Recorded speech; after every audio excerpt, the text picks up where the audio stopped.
Assalamualaikum warahmatullahi wabarakatuh. Aku bersaksi bahwa tidak ada ilah yang berhak diibadahi dengan benar kecuali Allah semata, tidak ada sekutu baginya, dan aku bersaksi bahwa Muhammad adalah hamba dan utusan Allah. Wahai orang-orang yang beriman, bertakwalah kepada Allah dengan sebenar-benar takwa dan janganlah kalian mati kecuali dalam keadaan muslim. Ma'asyiral muslimin rahimani wa rahimakumullah. Pada perjumpaan kali ini, akan kami sampaikan prinsip dasar agama Islam yang ke-11, yaitu dasar Islam adalah Al-Quran dan As-Sunnah yang sahih menurut pemahaman salafus salih.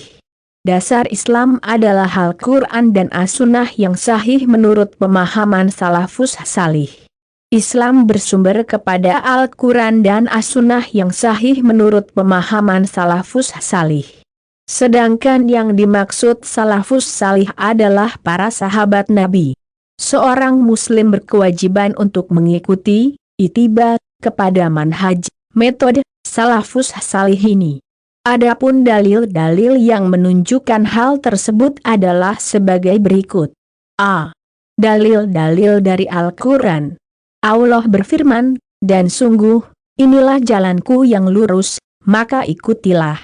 Jangan kamu ikuti jalan-jalan yang lain, yang akan mencerai-beraikan kamu dari jalannya. Demikianlah Dia memerintahkan kepadamu agar kamu bertakwa.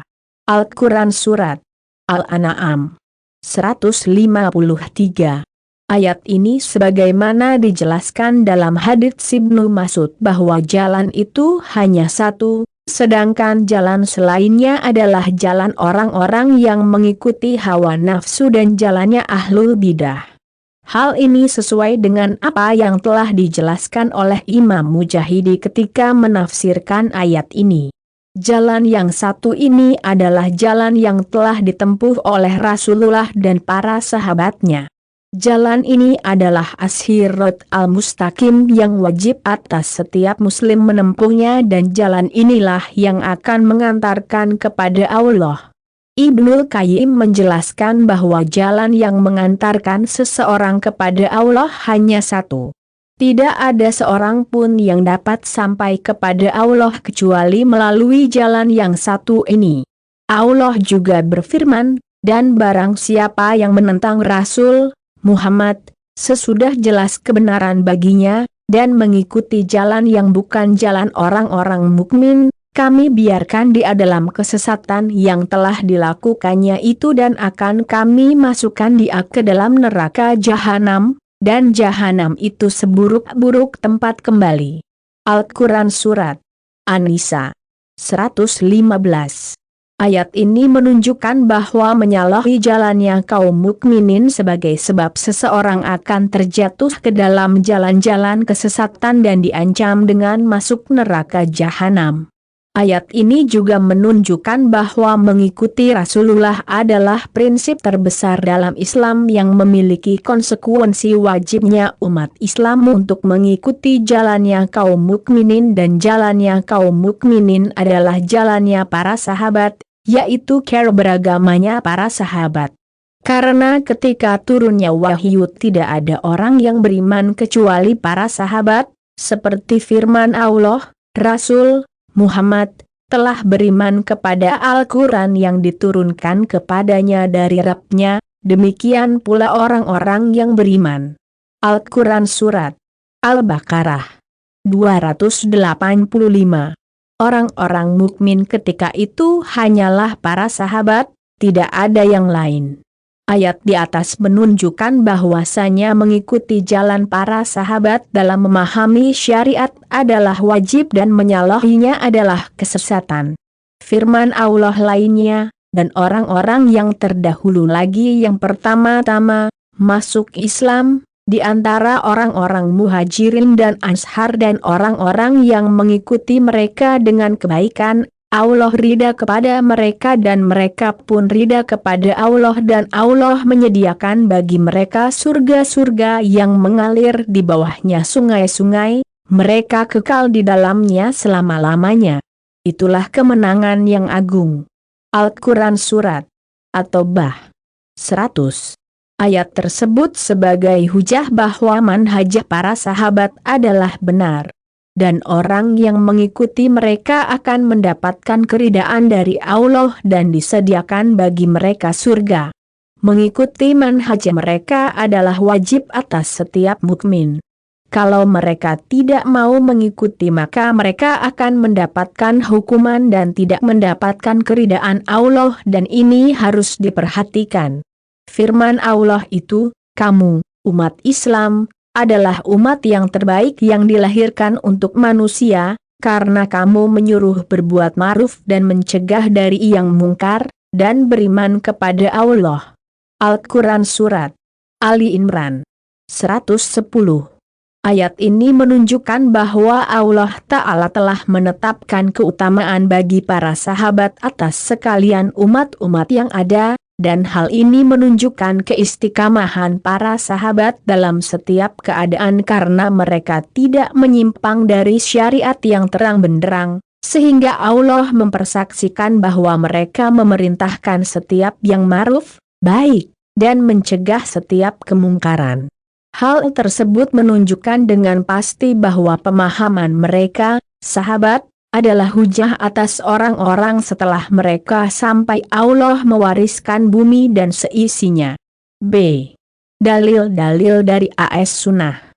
Abdullah bin Mas'ud berkata, Rasulullah membuat garis dengan tangannya kemudian bersabda, ini jalan Allah yang lurus, lalu beliau membuat garis-garis di kanan kirinya, lalu bersabda, ini adalah jalan-jalan yang bercerai-berai, sesat. Tidak satu pun dari jalan-jalan ini kecuali di dalamnya terdapat syaitan yang menyeru kepadanya. Selanjutnya beliau membaca firman Allah, dan sungguh, inilah jalanku yang lurus, maka ikutilah. Jangan kamu ikuti jalan-jalan yang lain, yang akan mencerai-beraikan kamu dari jalannya. Demikianlah dia memerintahkan kepadamu agar kamu bertakwa. Al-Quran Surat Al-An'am 153. Dari Abdullah bin Mas'ud, ia mengatakan, Rasulullah bersabda, sebaik-baik manusia adalah pada masaku ini, yaitu masa para sahabat, kemudian yang sesudahnya, kemudian yang sesudahnya. Setelah itu akan datang suatu kaum yang persaksian salah seorang dari mereka mendahului sumpahnya dan sumpahnya mendahului persaksiannya. Dalam hadits ini Rasulullah mengatakan tentang kebaikan mereka, yang merupakan sebaik-baik manusia serta keutamaannya. Sedangkan perkataan sebaik-baik manusia yaitu tentang akidahnya, manhajnya, akhlaknya, dakwahnya dan lain-lainnya. Oleh karena itu, mereka dikatakan sebaik-baik manusia. Dan dalam riwayat lain disebutkan dengan kata, sebaik-baik kalian dan dalam riwayat yang lain disebutkan, sebaik-baik umatku. Sahabat Ibnu Mas'ud berkata, sesungguhnya Allah melihat hati hamba-hambanya dan Allah mendapati hati Nabi Muhammad adalah sebaik-baik hati manusia, maka Allah pilih Nabi Muhammad sebagai utusannya. Allah memberikan kepadanya risalah kemudian Allah melihat dari seluruh hati hamba-hambanya setelah nabinya, maka didapati bahwa hati para sahabat merupakan hati yang paling baik sesudahnya. Maka Allah jadikan mereka sebagai pendamping nabinya yang mereka berperang atas agamanya.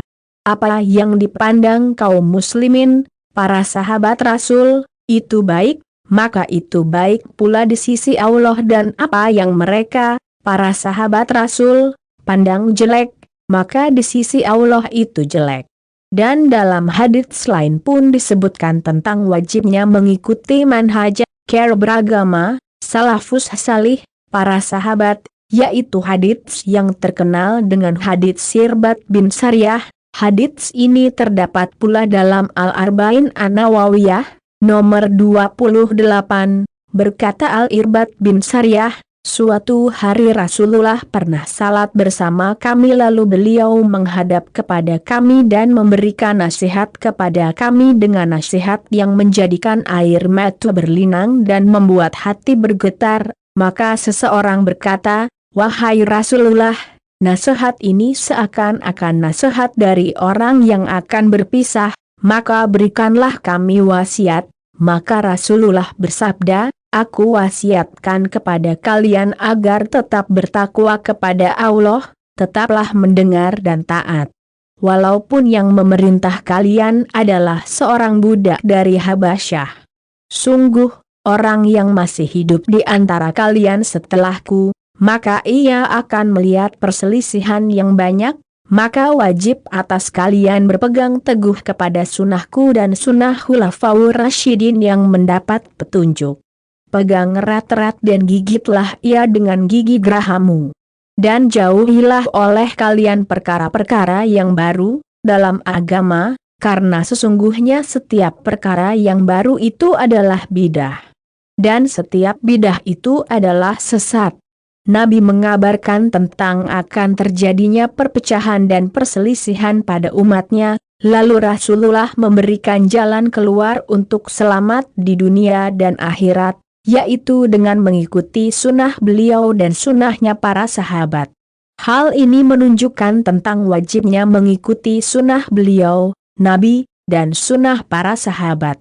Kemudian di dalam hadits yang lain, pada saat Rasulullah menyebutkan tentang hadits iftirak, akan terpecahnya umat ini menjadi 73 golongan, ketahuilah, sesungguhnya orang-orang sebelum kamu dari ahlul kitab telah berpecah belah menjadi 72 golongan.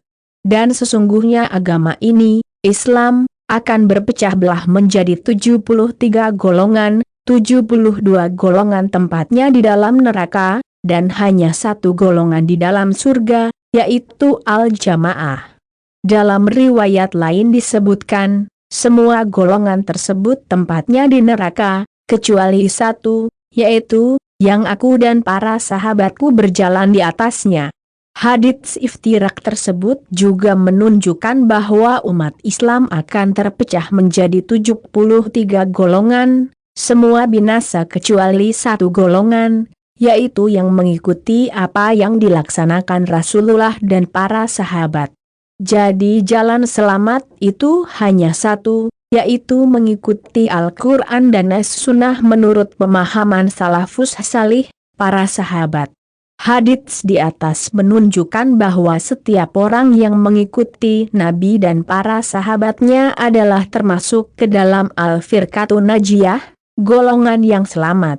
Sedangkan yang menyelisihi, tidak mengikuti para sahabat, maka mereka adalah golongan yang binasa dan akan mendapat ancaman dengan masuk ke dalam neraka. C. Dalil-dalil dari penjelasan salafus salih. Pertama, dari Abdullah bin Mas'ud, ia mengatakan, "Hendaklah kalian mengikuti dan janganlah kalian berbuat bidah.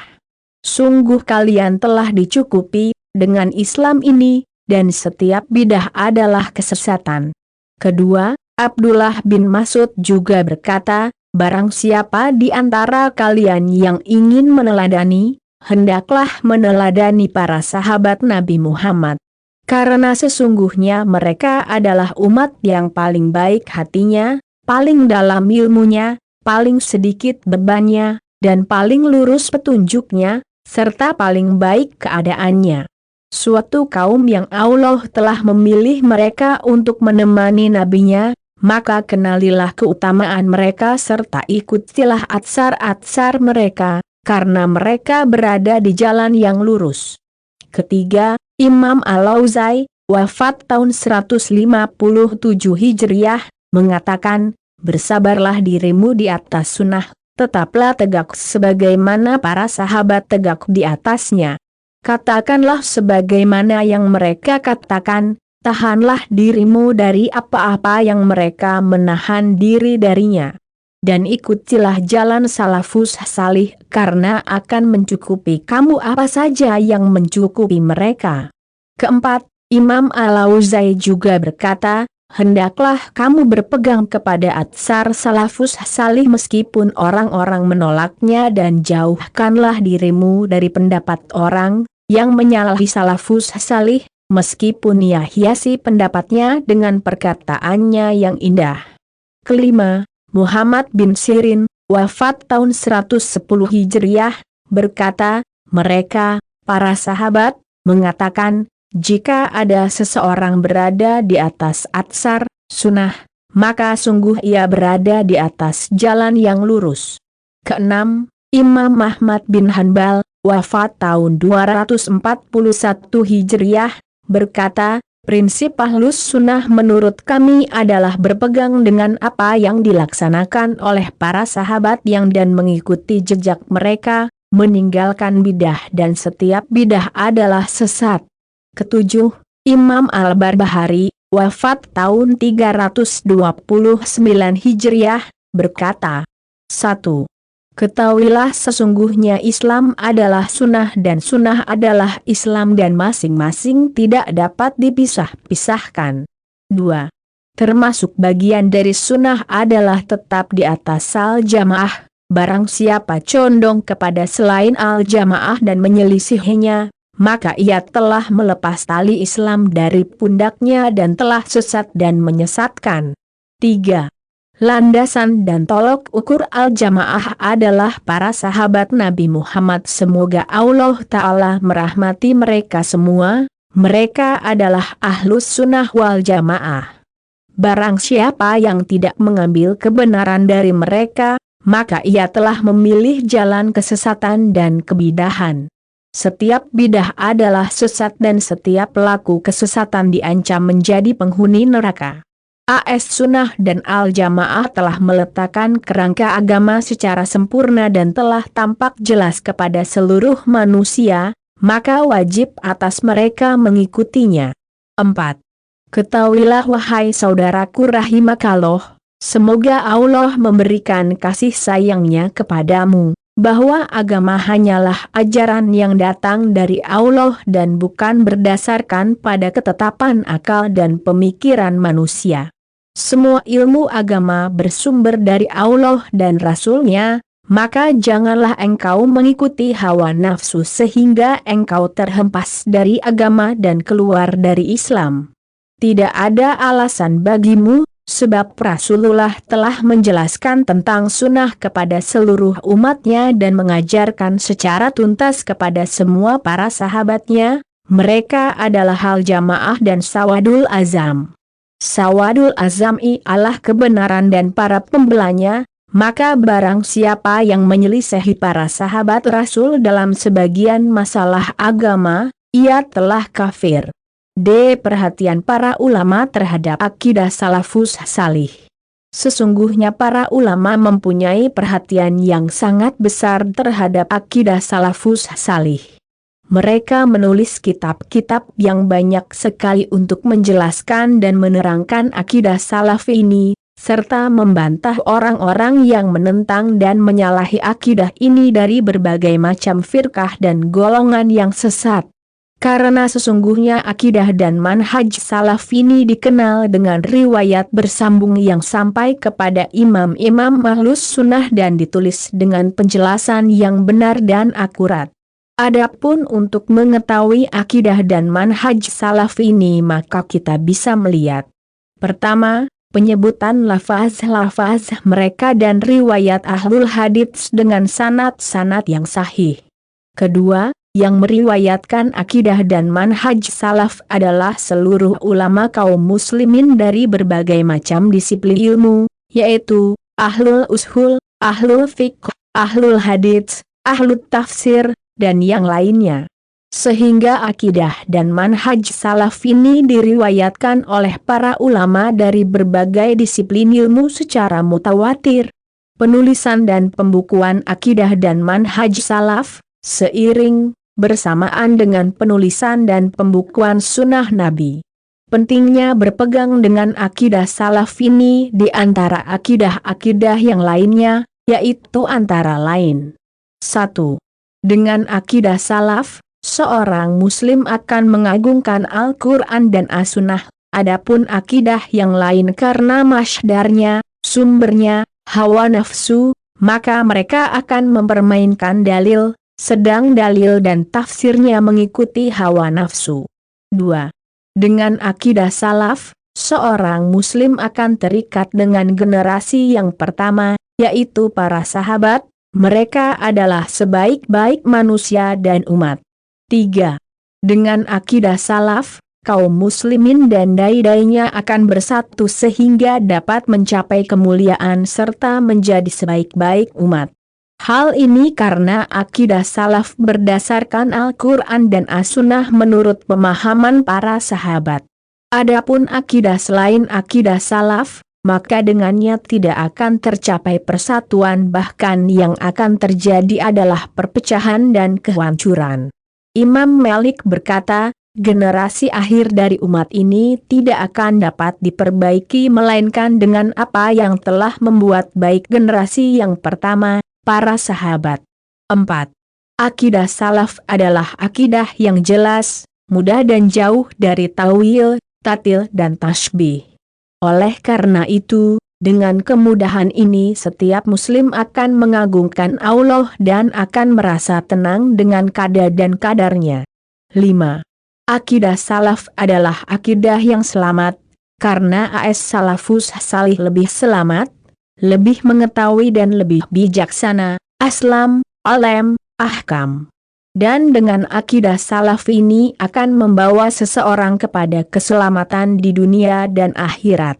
Oleh karena itu, berpegang pada akidah salaf ini hukumnya wajib. Kewajiban mengikuti salafus salih. Kewajiban mengikuti salafus salih bukanlah perkara bidah, bahkan ini adalah perkara yang wajib sebagaimana yang diisyaratkan dalam surat An-Nisa ayat 115.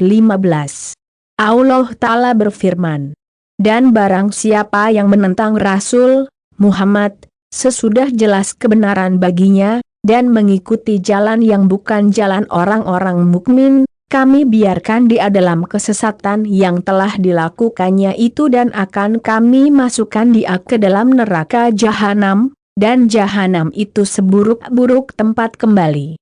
Al-Quran Surat An-Nisa 115.